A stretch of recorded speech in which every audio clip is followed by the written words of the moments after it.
ॐ भद्रं कर्णेभिः शृणुयाम देवाः भद्रं पश्येम्यक्षभिर्यजत्राः स्थिरैरङ्गैस्तुष्टवागुंसस्तनूभिः वशें देवहितं यदायुः।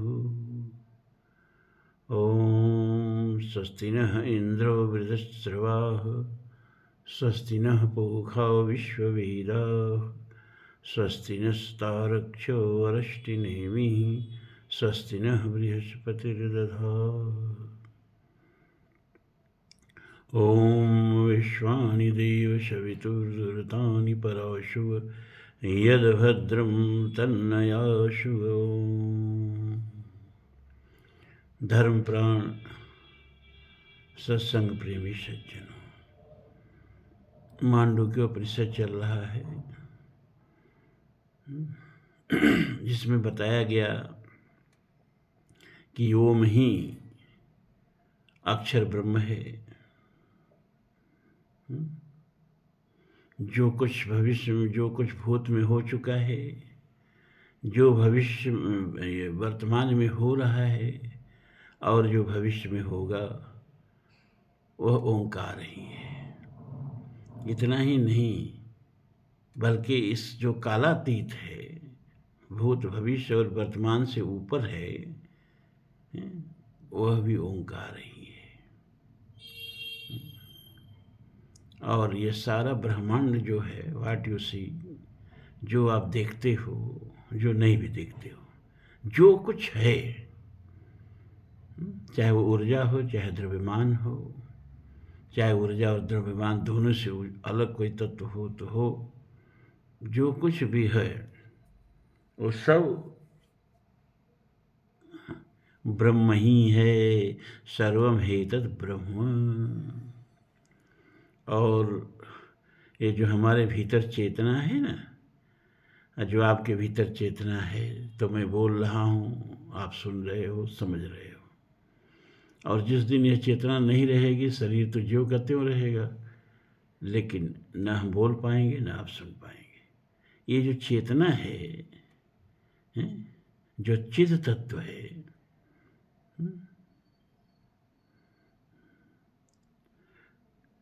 वही ब्रह्म है। प्रज्ञानम ब्रह्म। प्रज्ञानम माने जो आपके भीतर रह के ज्ञान सब चीज़ों का पकड़ रहा है, प्रकृष्ट ज्ञान, यानी विषय ज्ञान नहीं, जो विषयों का ज्ञान कर रहा है वो चेतना ब्रह्म है। प्रज्ञानम ब्रह्म। और जिस उपनिषद में हम लोग हैं, ये कहता है अयम आत्मा ब्रह्म। ये आत्मा ही ब्रह्म है।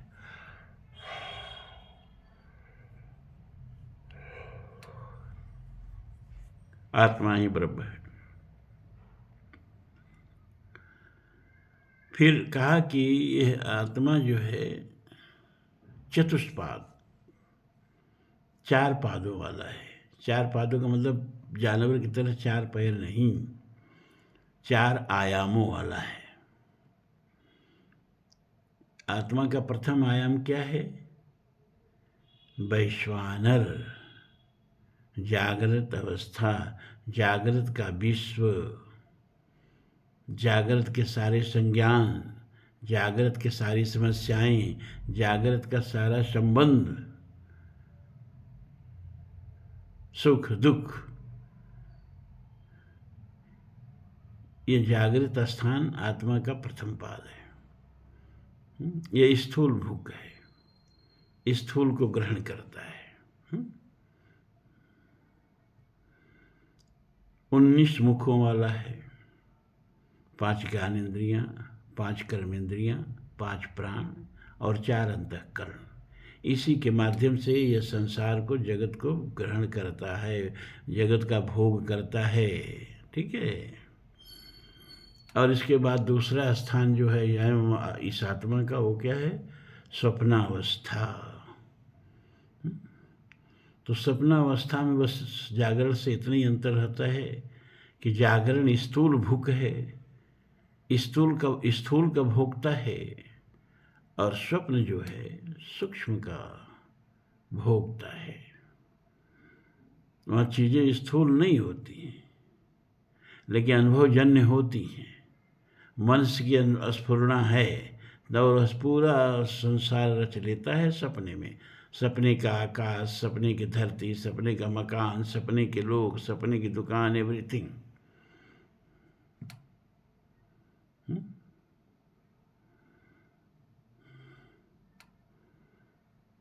यह आत्मा का दूसरा आयाम है, दूसरा सोपान है, दूसरा रूप है। और तीसरा जो आत्मा की अवस्था है, तीसरा जो आत्मा का आयाम है, तीसरा जो आत्मा का पाद है, तीसरा जो आत्मा का सोपान है, वो क्या है? सुषुप्ति, जहाँ न जागरण होता है न स्वप्न होता है।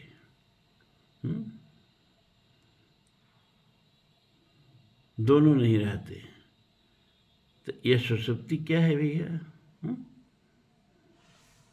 आनंद भुक है, जहाँ संसार, इससे एक चीज सिद्ध हो जाता है कि दुख और सुख ये सब संसार का विषय है। क्योंकि सुषुप्ति में न जागरण का संसार जाता है न स्वप्न का संसार जाता है, तो वहाँ आनंद ही आनंद है, वहाँ कोई दुख नहीं है। दुख संसार में है, उस संसार को हम छोड़ना नहीं चाहते, तो सुखी होंगे कैसे? तो सुसुप्ति में यत्र सुप्तो न कंचन कामम कामयते, कोई डिजायर नहीं, कोई इच्छा नहीं है।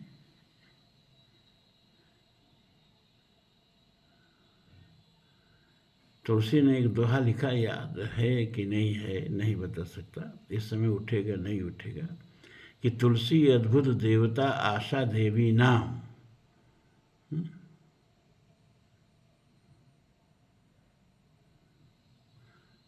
अपनाए कष्ट समर्पई, त्यागे थे अभिराम। ये आशा है, आकांक्षा है, अद्भुत देवी है। क्या भैया, इसको जब पकड़ो, इसकी जब आराधना करो तो कष्ट देगी, इसको त्याग दो तो सुख देगी। कोई आशा नहीं, कोई आकांक्षा नहीं, तो कोई दुख भी नहीं। तो यत्र सुप्तो न कंचन कामम कामयते न कंचन स्वप्नम पश्यति तद सुसुप्तम। वह सुसुप्तावस्था है। सुसुप्त स्थानम एकीभूतः। अब वहाँ 19 मुख नहीं है, एक ही भूत है, एकमात्र चेतना ही वहाँ रहती है, दृष्टा के रूप में चेतना। और वह सुषुप्ति को, सोए हुए को देखती है, सुषुप्ति को देखती है, शयन को देखती है। न वहाँ जागरण का संसार है, न सपने का संसार है, न वहाँ मन है, न अहंकार है, कुछ नहीं है।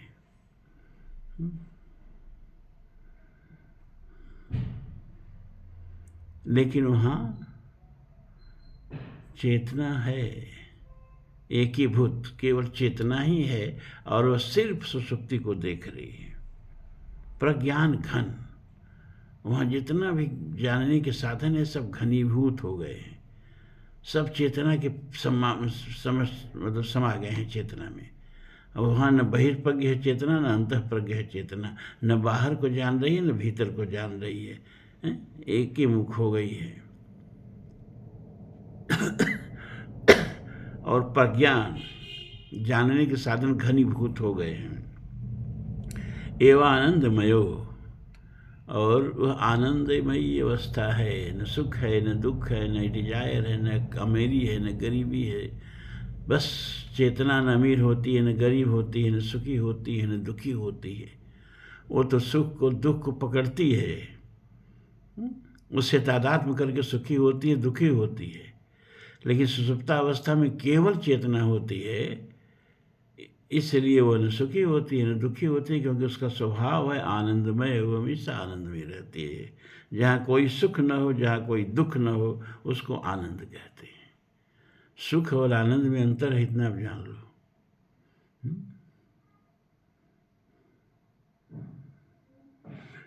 आनंद भुक चेतो मुख प्राज्ञ स्थिति पाद। वहाँ केवल आनंद का ही भोजन होता है, आनंद का ही आस्वाद लिया जाता है। और केवल चेतना ही एकमात्र वहाँ मुख होती है, वहाँ 19 इंद्रिया विंद्रिया नहीं रहे, जो इस और भी बताया हमने, वो सब नहीं है वहाँ। यह तृतीय पाद है उस आत्मा का। अब आइए चतुर्थ पाद में। ये तो हम बता चुके थे, लेकिन दोहरा रहे इसलिए कि हम जानते हैं कि सब आप भूल जाते हो। चतुर्थ पाद कैसा भैया कि नान्तः प्रज्ञम न बहिष्प्रज्ञम नोभयत प्रज्ञम न प्रज्ञान घनम न प्रज्ञम ना प्रज्ञम। अदृष्टम अव्यवहारम अग्राह्यम अलक्षणम अचिंत्यम अव्यपदेश्यम एकाच प्रत्ययसारम प्रपंचोपशमम शांतम शिवम अद्वैतम चतुर्थम मन्यते स आत्मा स विज्ञेय। अब सीढ़ी पर से होते हुए वहाँ पहुँच गए जहाँ आत्मा है। जागरण, स्वप्न, सुषुप्ति, ये वो सोपान हैं, ये वो सीढ़ियाँ हैं जिसमें गुजर के ही कोई व्यक्ति आत्मा तक पहुँच सकता है। वो आत्मा कैसी है? न अंतः प्रज्ञ, न अंतर का कुछ जानती है, न बहिष्प्रज्ञम, न बाहर का कुछ देखती है, न स्वप्न का उसको अब ज्ञान रखती है, न जागरण का ज्ञान रखती है। नोभयत प्रज्ञम, बाहर भीतर दोनों से भी अज्ञ रहती है। न प्रज्ञान घनम, अब वो प्रज्ञान घन भी नहीं है। न प्रज्ञम न प्राज्ञम, न कुछ ज्ञान है न कुछ अज्ञान है। अदृष्टम, देखा नहीं जा सकता। अव्यवहारम, व्यवहार नहीं किया जा सकता। अग्राह्यम, उसका ग्रहण नहीं किया जा सकता। अलक्षणम, उसका कोई लक्षण नहीं बतलाया जा सकता। अचिंत्यम, उसका चिंतन भी नहीं किया जा सकता। अव्यपदेश्यम, उसको मतलब बतलाया भी नहीं जा सकता। एकात्म प्रत्ययसारम, वह सब ब्रह्मांड का एक सारभूत अकेला है। एक ओहम द्वितीयो नास्ति। प्रपंचोपशमम, वहाँ सारा प्रपंच जागरण और स्वप्न का उपशम हो जाता है, समाप्त हो जाता है। शांतम, वहाँ शांति है ये नहीं है, शांत है। कोई वासना नहीं, कोई इच्छा नहीं, कोई आकांक्षा नहीं, कोई काम नहीं, कोई हलचल नहीं, कोई सुख नहीं, कोई दुख नहीं। शांतम शिवम, जैसे इसी आत्मा को जागरण में वैश्वानर कहा, इसी आत्मा को स्वप्न में तेजस या हिरण्यगर्भ कहा, इसी आत्मा को सुषुप्ति में प्राज्ञ कहा, और इसी आत्मा का चतुर्थी में क्या नाम हो जाता है? शिव। शिव है, ये शिव है। शिवोहम शिवोहम। चतुर्थम, ये चौथा पाद है आत्मा का, शिव। मन्यते स आत्मा स विज्ञेय, उसको चतुर्था पाद मानते हैं, यही आत्मा है और इसी को जानो, इसी को जानो। लेकिन कैसे जानो? अव्यवहारम अग्राह्यम अचिंत्यम अव्यपदेशम एकात्म प्रत्ययसारम, कैसे जानो? न ग्रहण किया जा सकता है, न उसके बारे में बताया जा सकता है, न कोई लक्षण बताया जा सकता है। क्या साधन है उसके जानने का?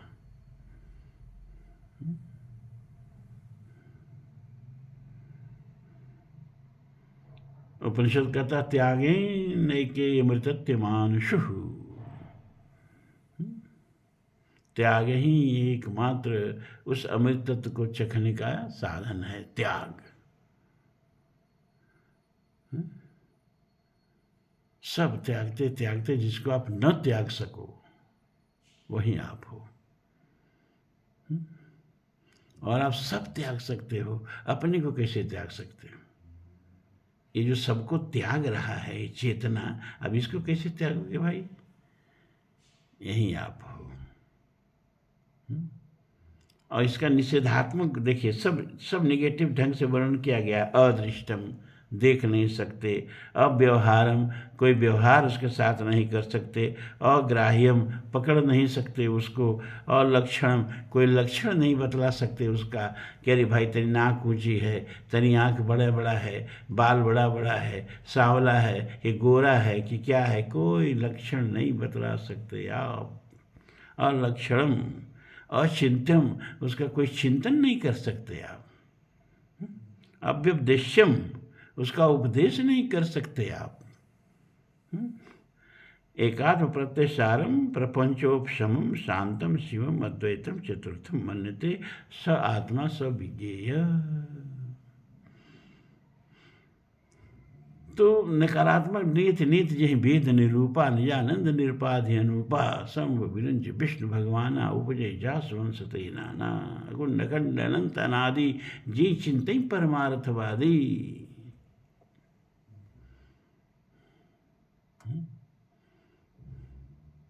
तो न निषेधात्मक ढंग से वेद उसके बारे में यह नहीं यह नहीं यह नहीं, क्योंकि इत वृत्तम कही जात न सोई, ऐसा है इस सब ब्रह्म के बारे में कहा ही नहीं जा सकता। इसीलिए उपनिषद कहता है कि जो कहता है कि हम ब्रह्म को जानते हैं वो नहीं जानता है, और जो कहता है कि हम नहीं जानते वही ब्रह्म को जानता है।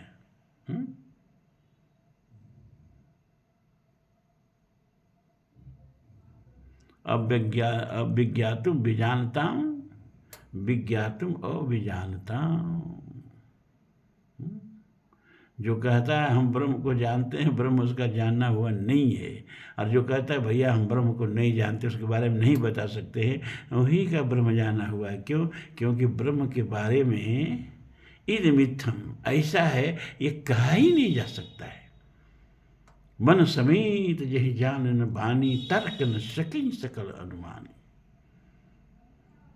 तो उसके बताने का तरीका क्या है? निषेधात्मक, ये नहीं है, ये नहीं है, ये नहीं है, ये नहीं है। अब जो बच जाए वही वो है। जैसे मान लीजिए आपकी कोई चीज़ चोरी हो गई और कमरे में 15-20 लोग हैं, एक पर आपको शंका है, लेकिन आप उसको नाम नहीं लेना चाहते हैं सीधे सीधे, क्योंकि सारे लोग आपके अतिथि बन के आए हैं, ठीक है, उसमें से एक वह भी है, लेकिन उस पर शंका है कि वही हमारी घड़ी या अंगूठी जो भी है वही ले लिया है।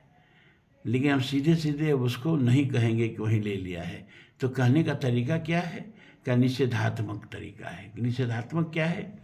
का एक को कहते जाइए ये नहीं, ये नहीं, ये नहीं, सबको कहते जाइए नहीं भैया ये नहीं, ये नहीं, ये नहीं, उसको छोड़ दीजिए, उसको मत कहिए कि ये नहीं, तो साबित हो जाएगा कि वही है।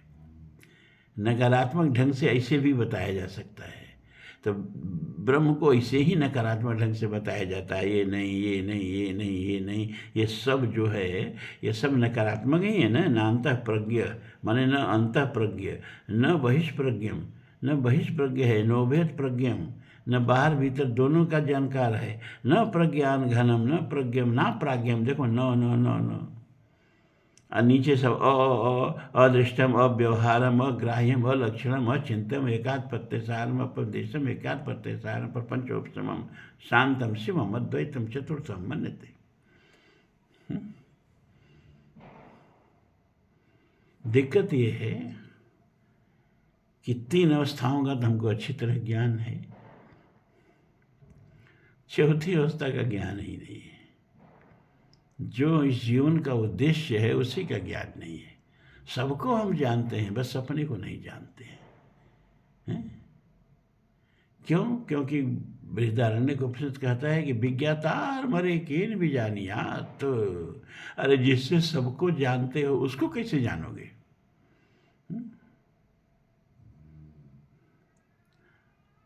उसको कैसे जानोगे?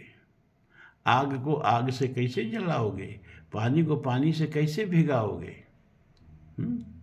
सूरज को किस दीपक से देखोगे? वो तो खुद प्रकाश स्वरूप है। तो जो आत्मा के माध्यम से आप सबको जानते हो, उसको कहाँ से जानने के लिए साधन ले आएंगे? ये बात समझिए पहले आप। जिससे सबको जानते हो उसको कैसे जानोगे? उसको जानने का क्या साधन है? कोई साधन नहीं है, वही अंतिम साधन है। येन मनसा न मनते येन आहुर्मनोमतं तदैव ब्रह्मं तं विद्धि नेदं यदि उपासते। यदि चक्षुषा न पश्यति येन चक्षुगुंषि पश्यति तदेव ब्रह्मं तुम विद्धि नेदं यदि उपासते। मन जिससे मनन करता है, मनोरथ करता है, कभी शिव को बनाता है, कभी कृष्ण को बनाता है, कभी राम को बनाता है, संग तराश है, उसको पत्थर दे दो, उसको छेनी दे दो, हथौड़ी दे दो, उस पत्थर में से राम की मूर्ति बना देगा, उस पत्थर में से कृष्ण की मूर्ति बना देगा, उस पत्थर में से शिव की मूर्ति बना देगा।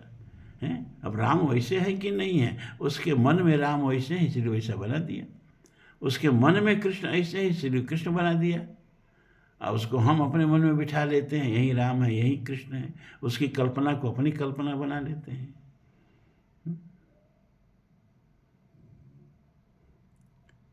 तो वो जो बना रहा है संगतरास, वो ब्रह्म नहीं है। जो पत्थर में से मूर्ति निकाल दिया वो ब्रह्म नहीं है। तो अरे ये जिस मन से वो बनाया मूर्ति, उस मन के पीछे जो शक्ति है, चेतना है, जो मन को शक्ति देती है उस तरह का मनोरथ करने का, उस तरह का मूर्ति बनाने का, वह चेतना ब्रह्म है। आंखें जो देखती हैं वो ब्रह्म नहीं है। जो आंखों में देख रहा है, आंखों के पीछे बैठ के देख रहा है, ये दृष्टा ब्रह्म है। जो दृश्य देख रहे हैं वो ब्रह्म नहीं है, वो तो विषय है। चाहे वो राम की मूर्ति देखो, चाहे कृष्ण की देखो, चाहे जो देखो भैया, आप जो देख रहे हो आपके इंद्रियों का विषय हो गया, और ब्रह्म विषय नहीं बन सकता। भक्ति के लिए एक अवलंब बन सकता है, ठीक है, भक्ति के लिए एक अवलंब बन सकता है, मन को चारों तरफ से समेट के एक जगह हम लगा सकते हैं, लेकिन फिर ब्रह्म का जब साक्षात्कार होगा तो सब गायब, मन भी गायब हो जाएगा और मन से बनाई हुई मूर्त भी गायब हो जाएगी। ये अंतिम अवस्था है, जान लो।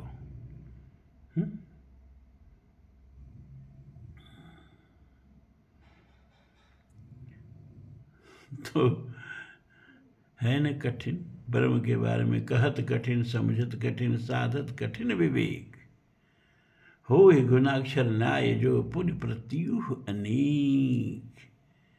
कहत, तुलसी ने लिखा न, कहत कठिन समझत कठिन साधत कठिन विवेक।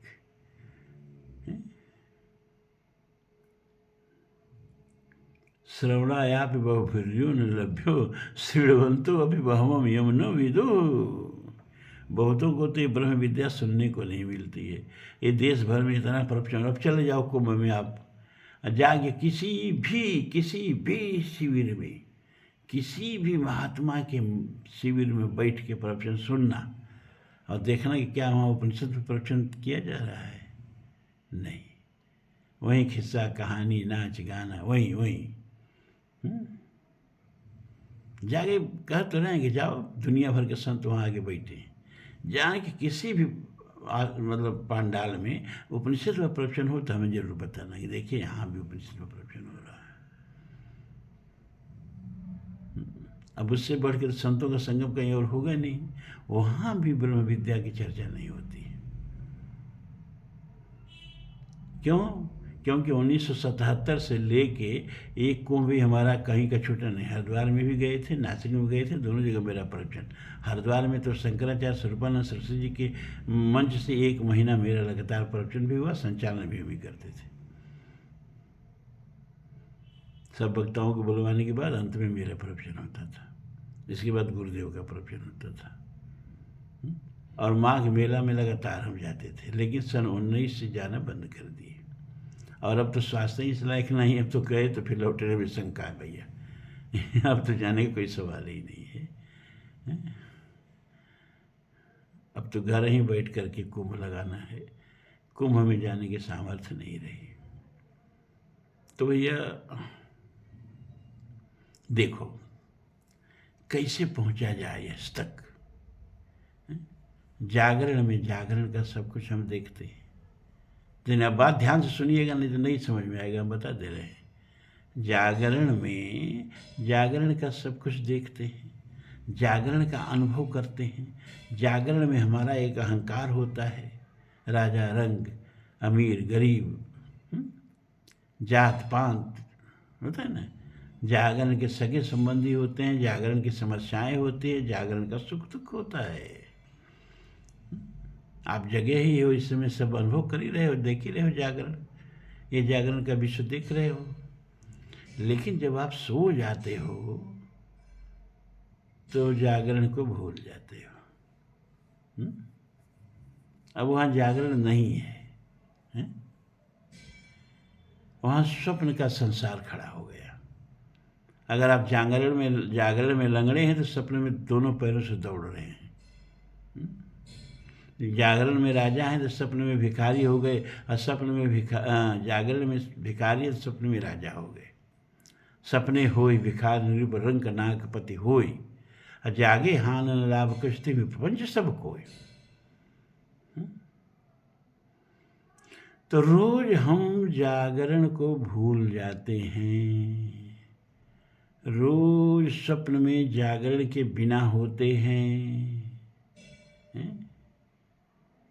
जागरण का रबादा सब कुछ जागरण में उतार के सपन में जाते हैं, और सपन में जागरण की याद नहीं रहती है। बात समझिएगा हम क्या कहना चाह रहे हैं। लेकिन जब फिर हम जागरण में आ जाते हैं, तो जागरण में जब आ जाते हैं तो देखा हुआ स्वप्न झूठा मालूम पड़ता है।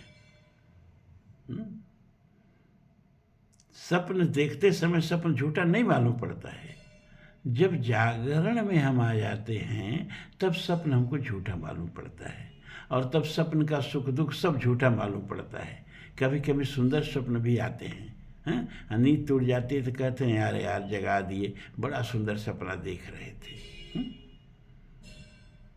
सपने का सुख अनुभव करते हैं। आज जब दुख देखते हैं कोई जगा दिया, अरे बहुत अच्छा किए, अरे हम तो नदी में डूब रहे थे, आप जगा दिए, हम बच गए। तो सपने का सुख और सपने का दुख दोनों जागरण में झूठा हो जाता है कि नहीं हो जाता है? जागे हाँ न लाभ कछु।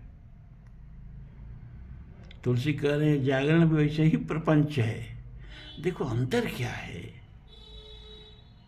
कि सपना देखे और सपना को झूठ समझ गए, है ना, और जागरण को भी झूठ समझ जाते। क्यों? क्योंकि सत्य और झूठ की परिभाषा गीता में भगवान ने दिया, ना सतो विद्यते भावो ना भावो विद्यते सतः।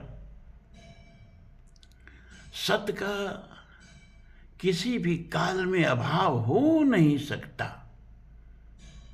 और असत का जिस काल में महसूस कर रहे हैं हम कि ये सत्य है, वो तब भी सत्य नहीं होता है, भ्रम होता है। जैसे रस्सी में सांप देख रहे हैं तो हम देख रहे हैं, लेकिन तब भी ये सांप है नहीं, सत्य है नहीं, झूठ है। हम जो देख रहे हैं वो झूठ देख रहे हैं। हमारे भ्रम से हमको वो सत्य लग रहा है, हमको डरा भी रहा है रस्सी का सांप, रोमांच हो आया है, लेकिन यह सब होते हुए भी है झूठ, क्योंकि वो रस्सी ही है, वो बेचारी सांप नहीं है। लेकिन हमको सत्य लग रहा है तब तक जब तक हम उसको जान न लें कि वो रस्सी है। यही हालत जागरण की है। जैसे स्वप्न को हम जान लेते हैं कि स्वप्न मिथ्या है, तो स्वप्न के प्रति कोई मोह नहीं, स्वप्न के प्रति कोई राग नहीं, स्वप्न के प्रति कोई आकर्षण नहीं। ऐसे ही अगर जागरण तो हमेशा साथ है नहीं, स्वप्न में साथ नहीं रहता है, तो गीता की परिभाषा में झूठ हो गया कि नहीं हो गया है? क्योंकि जो एक समय रहे एक समय नहीं रहे, उसके बिना भी हम रह लें, वो चीज़ झूठ है। तो जागरण के सत्य के बिना भी, जागरण के जानकारी के बिना भी, जागरण के संबंध के बिना भी, जागरण के संस्कार और संसार के बिना भी स्वप्न में हम होते हैं, बिना जागरण के होते हैं। वहाँ जागरण नहीं होता है। तो एक जगह जागरण है, एक जगह जागरण नहीं है, झूठ हो गया कि नहीं हो गया? क्योंकि सत्य तो यह है जो सब जगह रहे। इस स्वप्न में खत्म हो गया, नहीं गया जागरण, यही रह गया, बाहर रह गया, खड़ा रह गया है। और स्वप्न जो है वो जागरण में नहीं आया। तो स्वप्न जागरण में नहीं आया तो हमको स्वप्न तो मिथ्या लगा। अब ऐसा नहीं कि मिथ्या लग गया तो फिर आप स्वप्न नहीं देखेंगे, फिर स्वप्न देखेंगे, फिर सपना सच्चा लगेगा। सपना देखते समय लेकिन जब जगे तब सपना मिथ्या हो गया। और उस मिथ्या को छोड़ के इस मिथ्या में जब हम आए जागरण की, यही मिथ्या नहीं लगता है। यही दिक्कत है। जिस दिन यह जागरण भी स्वप्नवत लगने लगे, यार ये क्या है, सपना में जागरण नहीं है, जागरण में सपना नहीं है, हैं दोनों एक जगह है दूसरी जगह नहीं है, और जो सब जगह नहीं वो मिथ्या होता है। ये फार्मूला भगवान ने गीता में दिया। तो जागरण को छोड़ के हम स्वप्न में जाते हैं और फिर तो वहाँ जागरण नहीं होता है। और फिर हम जागरण और स्वप्न दोनों को छोड़ के सुषुप्ति में जाते हैं।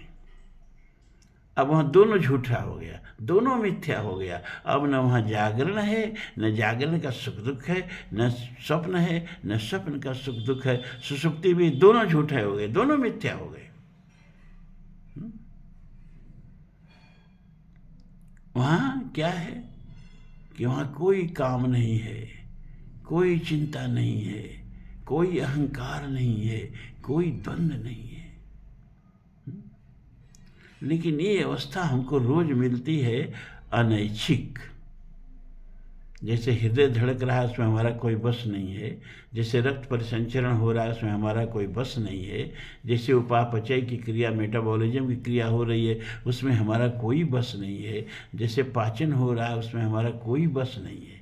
शरीर की 95% क्रियाएं आपसे बिना पूछे हो रही हैं, इसमें आपका कोई बस नहीं है।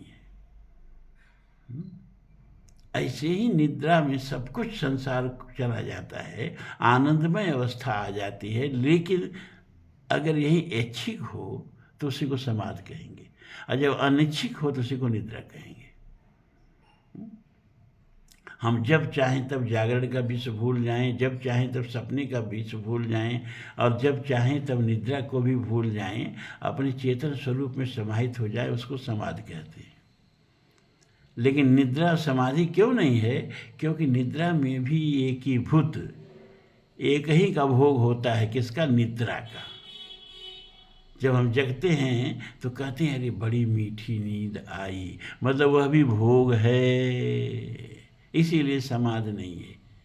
अगर वह भोग नहीं रहता, और जैसे निद्रा में स्वप्न भी झूठा है, निद्रा में जागरण भी झूठा है, उसी तरह निद्रा से जगने पर स्वप्न तो झूठा लगता है लेकिन जागरण सच लगने लगता है। अगर जागरण भी हमको झूठा लगने लगता कि अरे क्या है भाई, जागरण के बिना भी हम सपने में रहते हैं और हमको जागरण की याद नहीं आती है, और हमको कोई तकलीफ नहीं होती है, जागरण को छोड़ देने में कोई तकलीफ नहीं होती है। तो जैसे सपना मिथ्या है, सपना के बिना हम रह लेते हैं, उसी तरह जागरण मिथ्या है, जागरण के बिना भी हम रह लेते हैं।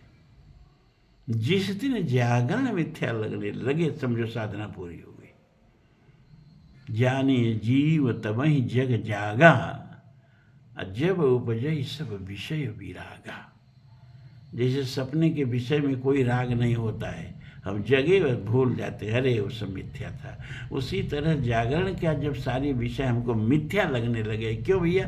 अरे अभी रात में ही इसको छोड़ देंगे हम, इस सब लबादा उतार के अभी सपने में चले जाएंगे, सब मिथ्या हो जाएगा। सपने में जागरण मिथ्या हो जाता है, सुसुप्ति में जागरण और स्वप्न दोनों मिथ्या हो जाता है, और जगने पर स्वप्न तो मिथ्या लगता है, जागरण मिथ्या नहीं लगता। यही बड़ी बंधन है।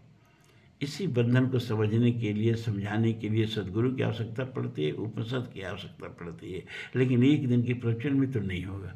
बार बार बार बार जब बहुकाल करिए सत्संगा, तबई होई संशय कर भंगा।